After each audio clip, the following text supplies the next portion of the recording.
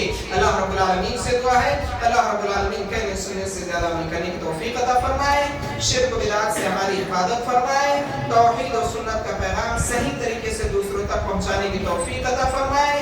بے دینی سے، الہاد سے، کفر سے، نافرمانیوں سے اللہ رب العالمین ہماری حفاظت فرمائے.